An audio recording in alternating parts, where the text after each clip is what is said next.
Welcome to October, everybody. This is the video where I'm going to talk about what I read last month and what I'm going to read next month, as well as what films I watched last month. The first book I finished in September was none other than Neon Ghosts by Daniel B. Green, the wildly successful booktuber. It's the third book of his I read. There's some good things about it. There's some really bad things about it. I guess if I could sum it up in a very simple phrase, it would be, this was not a final draft. Yes, tons and tons of work to be done from a developmental editor, from a copy editor. If you'd like to see my full review, I'll put a card up here to that video. The next story I read, though, this is on a high note. This is The Real Story by Stephen R. Donaldson, a novel written way back in the 90s. I know you kids out there don't even remember what the 90s were. Probably didn't even exist in the 90s, perhaps. But this book, it ticked all the boxes for me in the retro kind of 80s gritty, grungy sci-fi that I grew up with. Granted, there is some controversial subject matter in this book, which I'll talk about more in my review, which I haven't done yet, but it is coming very, very soon. But I thoroughly enjoyed it. It's a really short book, just over 200 pages, I think. It inspired me to pick up the rest of the series. So it's a 5-book series that every book, for whatever reason, subsequently gets longer and longer and longer. So I'm really looking forward to getting into that. All right, so next up, I think my reading eyes were bigger than my reading brain, because 2 other books that I started and did not finish, however, one I'm almost done with for September. This is the moral of the story, kids out there, is that don't add 2 books that are both over 600 pages each to try to get done in a month, in addition to the other books you're already reading. So the first book in that series or in that list is going to be The Darkness That Comes Before by R. Scott Baker. In fact, I have a reading vlog. It's going on right now. So if you've read the book or haven't read it, check it out. I'll put a link down here or a card up in the corner. I'm enjoying it okay. It's pretty decent. There's something about fantasy, though, that I don't know. I grew up on fantasy. I love fantasy, but it's just when I tried other genres like literary fiction, horror, even just varied genres outside of the fantasy space, there's a depth there that is lacking for me, a characterization depth that I just don't find anywhere else. Now, granted, Baker is doing some great stuff with character, but I never feel like emotionally invested. Like, I'll talk about this next book right now, Boy's Life. Okay. Fantastic book. I only have 1 chapter left, so I don't want you to think I completely finished it, but I got very, very close. That book, I had a big grin on my face the entire time. I cried, I laughed. It's a beautiful, beautiful book. It's a coming-of-age story, if you're not familiar with it, by Robert McCammon. It's about exactly what the title says, Boy's Life. It's about the life of a boy. It starts in the 60s. He's about 10 years old or so. It's a classic coming-of-age tale. Kids on bikes, larger-than-life experiences, things that may be real or things that may be unreal. That's the beauty of the book, is that it's written from the perspective of this man after he's grown up. And so he's looking at this through the lens of the past and through the lens of himself as a child, which, as you know, is not incredibly accurate most of the time. But yeah, that book brought all kinds of emotions to me. I don't get that with fantasy ever. And maybe that's just because that's not the intention of fantasy writers, but I'd argue, like, why wouldn't you have it in there? Why wouldn't you really want to emotionally pull someone into your novel and treat the characterization as deeply and as impactful as you would in something like a literary fiction book, for instance? I don't know. Let me know in the comments how you're feeling about it, if there's been a fantasy book that's really brought you to tears. The final book I read in September was kind of a surprise.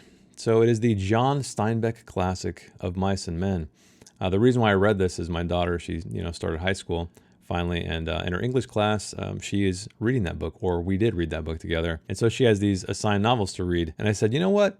I've never read Of Mice and Men. I should probably get around to it. It's an extremely short book. I could totally fit it in, and it would hopefully inspire her, and we'd have something to talk about so she wouldn't feel absolutely bored, because she's kind of in this weird age where she used to love reading, and now she's kind of over it. It's funny because I went that same path as a kid. But beautifully written. Excellent short novel, so much foreshadowing, so much metaphor, so much symbolism. He is a master.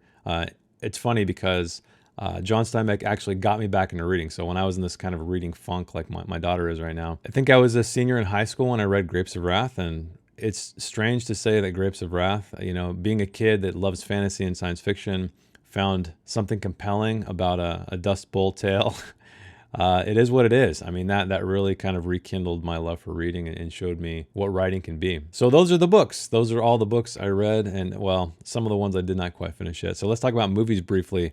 The Last Voyage of the Demeter. I didn't know this, but I guess it's like it's based on a letter from Bram Stoker's Dracula. It's about the ship. There's a vampire on it. It's a shit movie. Don't watch it. It feels like a stage play more than anything else. There's terrible characterization. There's nothing to get you into the story whatsoever. They just feel like, hey, there's a vampire in it. Bram Stoker's name is kind of behind it. It'll sell tickets, and I'm guessing it did, but not good. Don't go see it.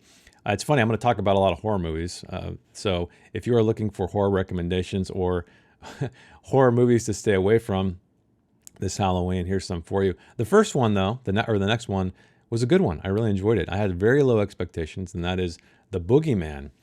And with a title like that, I think it was based off a Stephen King short story, if I remember correctly.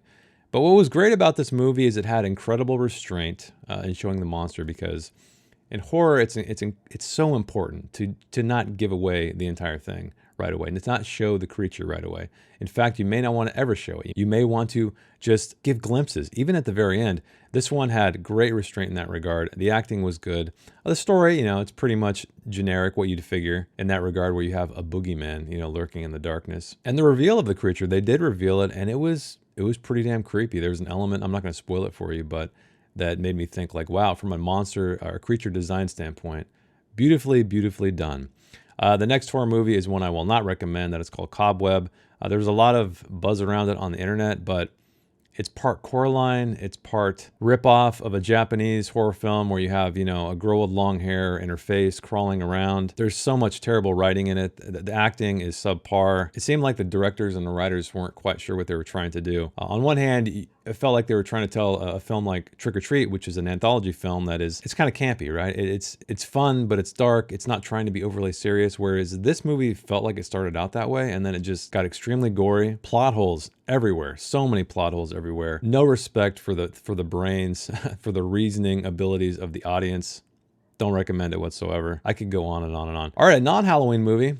I revisited the legendary Alex Garland's Ex Machina. I finally watched it on my 4K Blu-ray, which made it come to life, in an insane way. Beautiful sound design, soundtrack, visuals, writing. Again, I haven't seen this one in a very long time, and it was great to come back to it and just sort of examine it from a storytelling perspective as well. And beautifully made film. If you have not seen that, highly, highly recommend it. All right, another horror film, Talk to Me. I resisted seeing this in the theater because it had so much praise that I was worried I was going to be set up for failure, to hate this thing, because that's happened to me before with that movie. I can't remember what it is, but I'll put a image up here. The first film by Jordan Peele. Yeah, that one. It was fine, but man, everybody said it was the best thing ever, and I saw it with that in mind, thinking like, wow, this is going to be great.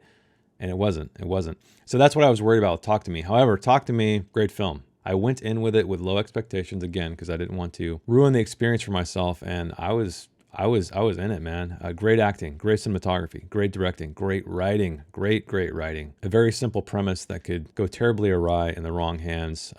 An ending that is unexpected yet inevitable, which is the exact kind of ending you want to have. Can't recommend that one enough. Go check it out on Halloween. Don't worry, darling. No good. It's an extended, really bad Twilight Zone episode. The acting's fine. It has a great cast, but just so many missed opportunities. I don't want to get into it. It's about this kind of utopian 50s compound in a way. All these people think they're there, but they're, I won't spoil it for you. But yeah, no good, boring, way too long, so many missed opportunities. Don't recommend it. The next movie, Hippopotamus. This was a weird one. This was a small indie film, extremely low budget. It was about this man who kidnapped a girl, and his whole idea is to convince her he's keeping her until she loves him. Which you're like, okay, that's the wrong way to go about it, buddy. But it makes sense once you get into the story. A really cool premise, great idea. I just feel like, in the hands of a better director, a better writer, a bigger budget, this could have been something interesting, but can't recommend that one either. The Wailing, the Korean film, the Korean horror film that I saw many years ago when it came out. Again, another one of those films that had just so many accolades. I was excited for it because I love me some Korean horror movies. And it was okay. So somebody on my Discord brought it up, and they said they finally saw it and they really enjoyed it. And so I was like, you know what? I need to check this out again. I've been away from it long enough. I need to see how I feel about it now. So I went into it really paying attention as closely as I could, which is ironic because there's a lot of things in it that didn't really make sense. I think that having some kind of knowledge of Korean mythology would have really benefited. And at looking information after the fact, you'll see that yes, indeed, that was something that would be crucial. I wouldn't say crucial, but definitely beneficial to get enjoyment out of it. There's also a weird double twist at the end that just felt completely forced. I don't know. It's kind of a mixed bag. Kind of a mixed bag. It's not terrible. There's a lot of things I liked about it. Great performances, a great atmosphere, but yeah, it just didn't come together for me. The last one I watched was another Korean film, kind of horror, kind of thriller, probably the best or one of the best revenge films I've ever seen. That is I Saw the Devil. It's about this guy who loses his wife to a killer, a serial killer. But little does the serial killer know who this man is. He is a badass kind of special agent guy. And I don't want you to think this is Taken. This is way better than Taken, I'm telling you. It has a really cool hook to it. So go check it out if you have not seen I Saw the Devil. It's about 10 or so years old. So it feels a little bit dated here and there, but totally worth a watch. All right, time for what I'm going to read in October. All of these are going to be horror novels because, you know, that's the trend. That's what you got to do.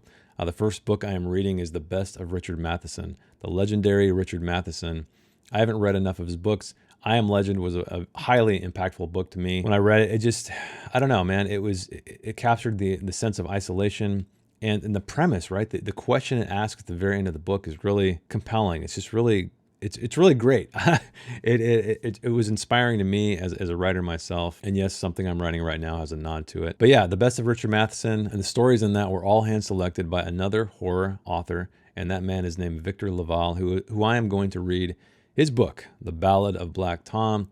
I've heard a lot of great things about it. It has these Lovecraftian vibes to it. So you guys out there know I'm a huge Lovecraft fan. So I'm excited for that one. Also keeping all these, with the exception of the Richard Matheson book, to be extremely short because, I don't know, I feel like horror works best in the short form. The next book I'm going to read is going to be The Haunting of Hill House by Shirley Jackson. This is a book, I'm not even sure why it took me so long to decide to read it. I've always wanted to read it. I think I always felt maybe it was a little bit too dated. Maybe of the time it would have been interesting, but reading it now, not so much. But I'm going to give it a shot because, again, it's a very short book. And the last book I'm going to read, it's actually another print book. I know, look at me, reading print. Isn't that crazy?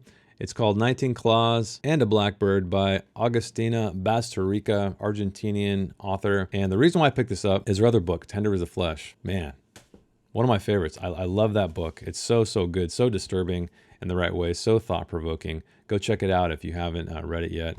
I've read some reviews on this, and they're kind of mixed, but I still wanted to give it a shot because, again, very short. I want to see her take on the short story form, so we'll see how it goes. But that's it for me. Why don't you let me know? What are you reading down in the comments for October, Halloween? Presumably it's a bunch of scary stuff. And I'm always looking for recommendations on horror novels because as much as I love the genre, there's very few that really get under my skin that I find compelling. Thanks for watching. Thanks for hanging out with me. And I will see you in the next one. Bye.